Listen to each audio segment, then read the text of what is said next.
মন্ত্রী এসেছেন, উনি গজওয়ান দিয়ে বলে গেছেন যারা এসএসসি প্রার্থী আছে মানে ওদের জন্য চাকরি গ্রান্টি দিয়ে যাচ্ছেন, যারা যোগ্য চাকরি পাবে। এটা কীভাবে সম্ভব আছে? প্রধানমন্ত্রী, মুখ্যমন্ত্রী, রাষ্ট্রপতি কেউই চাকরির গ্যারান্টি দিতে পারে না। ভারতবর্ষে চাকরিটা হয় নির্দিষ্ট তাদের একটা পদ্ধতিতে, যেমন সার্ভিস সিলেকশন বোর্ড আছে, এসএসসি আছে, পিএসসি আছে, তারা চাকরির ব্যবস্থা করে, তারা পরীক্ষা নেয়, তারা সিলেকশন যেগুলো আছে সেগুলো তাদের চাকরি দেয়। এমনি চাকরি দিয়ে দিল, গ্যারান্টি দিলাম, আমি গ্যারান্টি দিলাম, এরমভাবে ভারতবর্ষের চাকরি হয় না। প্রধানমন্ত্রী বলেছেন, নির্বাচনী প্রচারে বলেছেন, কিন্তু বাস্তবিক এটা কোনো কিছু নয়। এটা ওই 15 লক্ষ টাকা বা 15 কত করে আসবে জানি, লোকের সব বলেছিলেন উনি 2 কোটি লোকের চাকরি পাবে প্রত্যেক বছরে। তারপরে তারই স্বরাষ্ট্রমন্ত্রী বলেছে যে না, ওগুলো নির্বাচনের আগে বলতে হয়, তাই জন্যই বলেছে। এর কোনো ভ্যালু নেই, কোনো গ্যারান্টি পারে না। না, উনি বলেছেন একটা লিগাল অ্যাসিড কমিটি করে। সেটা তো লিগাল হলে তো, আর উনি তো লিগাল না, উনি তো রায় দেবেন না, রায় তো কোর্ট দেবে।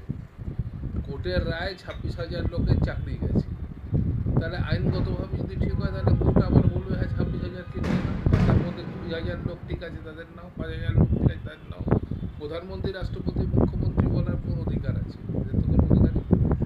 উনি এটা বলতে পারেন যে আমার সরকার বা আমার দল এদের জন্য ন্যায্য পথে লড়াই করবে, এটা বলতে পারেন। দেখা গেছে যখন চাকরি প্রার্থীদের চাকরি বাতিল হয়ে গেল, রাজ্য সরকারের তরফ থেকে মুখ্যমন্ত্রী সেখানে বললেন যে কোনো যাদের বাতিল হয়েছে তাদের কারোর মাইনে কাটা যাবে না। তো এইটা নিয়ে আপনি কি বলবেন? না না, মাইনে কাটা যাবে না, 1 মাস হয়তো মাইনে দিতে পারে, কাজ না করে দিনের পর দিন মাইনে তো দিতে পারবে না। আবার কোর্ট অর্ডার দিয়েছে যে মাইনে ফিরিয়ে দিতে হবে। এটা আলটিমেটলি সুপ্রিম কোর্ট সেই রায়টা রাখবে কি না বলা যায় না। মানে ভারতবর্ষের আইন যেটুকু আমরা বুঝি তাতে বুঝতে পারি যে কাজ করলে আমাকে টাকা দিতে হবে। আমি কাজ করেছি, কাজ করে আমি টাকা নিয়েছি, তারপরে টাকা ফেরত দেওয়ার প্রভিশন, আমি তো কাজটা তো করেছি, শ্রম তো দিয়েছি। এবং আরবিটারি যদি হাইকোর্টের রায় হয়, হাইকোর্ট তো আর ভারতবর্ষের শেষ কথা নয়, সুপ্রিম কোর্ট যাবে, সুপ্রিম কোর্টে বিচার হবে, তখন দেখা যাবে। যেভাবে দেখা যাচ্ছে আপনার বর্তমান রাজনীতি চলছে, প্রত্যেকটা এতে দেখা যাচ্ছে যে সরকার সিবিআই ইডি দিয়ে বারবার একটা আটকানোর চেষ্টা করছে শাসক দল থেকে সবাইকে। তো কি মনে করছেন এই যে 2024 সামনেই লোকসভা নির্বাচন, কতটা প্রভাব পড়বে আপনি মনে করছেন? না না, এটা তো বিজেপি গত 10 বছর ধরে এই টেকনিকটা গ্রহণ করেছে। ভারতবর্ষের শাসকেরা এর আগে করেছে, ইন্দিরা গান্ধীর সময় হয়েছে, নরসিংহ রাওর সময় হয়েছে, কিন্তু এত ব্যাপকভাবে হয়নি। মোদি, অমিত শাহের জামানায় যেভাবে সেন্ট্রাল এজেন্সিকে ব্যবহার করা হয়েছে এবং ইডি আইন সুপ্রিম কোর্ট র্যাটিফাই করেছে, তাতে অধিকাংশ রাজনৈতিক নেতাদের, যদি মহারাষ্ট্র একে নাম করলে অনেক লম্বা নাম হবে, পশ্চিমবাংলার লোকেরা এগুলোকে জানে যে তৃণমূলের নেতা, তাকে কলার ধরে মাথায় বন্দুক ধরে তাকে দলে নিয়ে আসা হয়েছে, এবং সেই আবার তৃণমূলের সব থেকে বড় শক্তি হয়েছে। এই যে ব্যবস্থাটা তো বিজেপির, আসামের মুখ্যমন্ত্রী যিনি, তার বিরুদ্ধে তদন্ত হওয়ার সময় তিনি ছেড়ে চলে গেল। এবং পশ্চিমবাংলার ক্ষেত্রে তো এটা খুব বিশেষভাবে প্রযোজ্য। ইডি সিবিআই দিয়ে শুধু বিরোধীদের হ্যারাস করা হচ্ছে তো তা নয়, বিরোধীদের ঘর ভাঙা হচ্ছে, এবং বিরোধীদের ঘর ভাঙিয়ে তাদের নিজেদের ঘরে নিয়ে এসে সেইতে দিয়ে রাজনীতি করা হচ্ছে। এটা তো ভারতবর্ষে সব জায়গায় দেখা গেছে, ঠিক চলছে। ঠিক লোকই সর্বভারতীয় রাজনৈতিক দল, বিজেপি কেন্দ্রে ক্ষমতায় আছে, গত 10 বছর ধরে ক্ষমতায় আছে বিজেপি।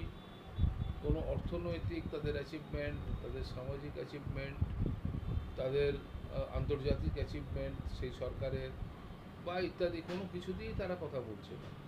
তারা একমাত্র ওই হিন্দু মুসলমান মন্দির মসজিদ এবং যেগুলো ওদের শুধুমাত্র রিলিজিয়াস এজেন্ডা, সেগুলোর উপরে করছে।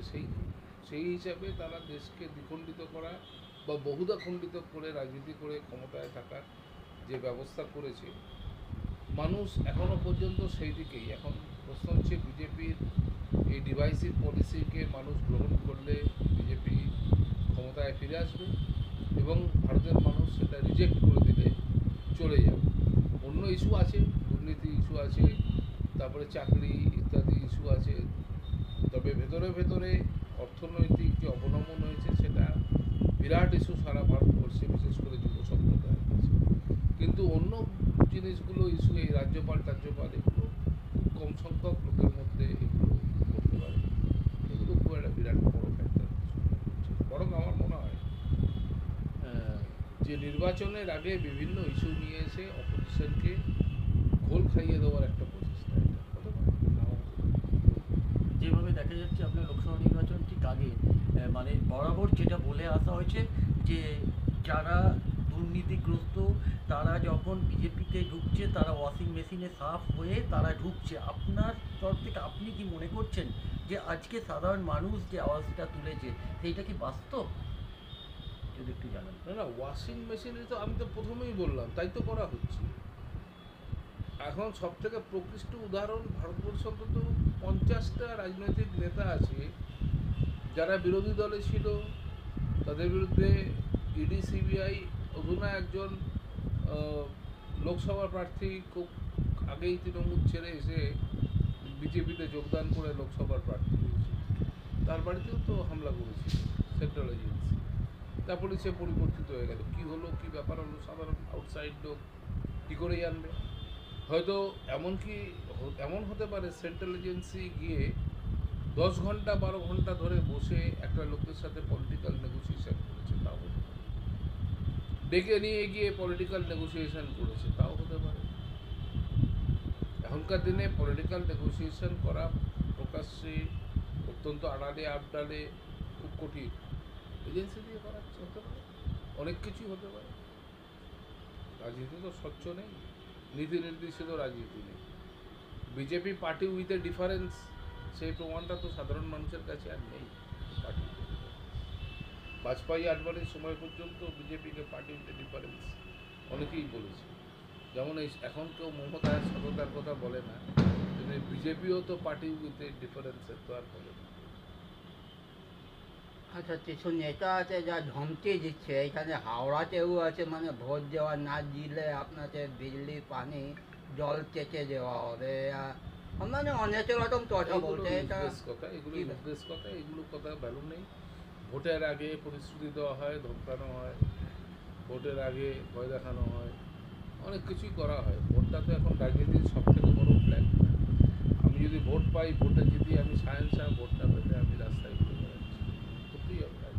আচ্ছা, দেখা যাচ্ছে যে আপনার তৃণমূলের মুখপাত্র যিনি ছিলেন কুণাল ঘোষ, তিনি দেখা গেলেন যে বিজেপির যিনি প্রার্থী তার মঞ্চে উঠে যখন তিনি তার গুণগান করেছিলেন তার 2 ঘন্টা পরেই তাকে দল থেকে বহিষ্কৃত করা হয়েছিল। কি মনে করছেন আজকে যে কথাটা হচ্ছে যে দলের ভেতরের লোক বাইরের এতে খবর দিচ্ছে, এইটা কি আপনি বাস্তব বলে মনে করছেন আজকে? না না, কুণাল ঘোষকে তো বহিষ্কৃত করা হয়, তাকে পদ কেড়ে নেওয়া হয়েছে। বহিষ্কৃত মানেই তো মানে কেড়ে নিয়ে আপনার পদ থেকে, তাকে দল থেকে বহিষ্কার করা এক জিনিস, আর তাকে পদ থেকে সরিয়ে দেওয়াটা অন্য জিনিস। তাকে পদ থেকে সরিয়ে দেওয়া হবে। তারপরে কিন্তু কুণাল ঘোষ আপনার বিস্ফোরক মন্তব্যও করেছিলেন দলের এতে।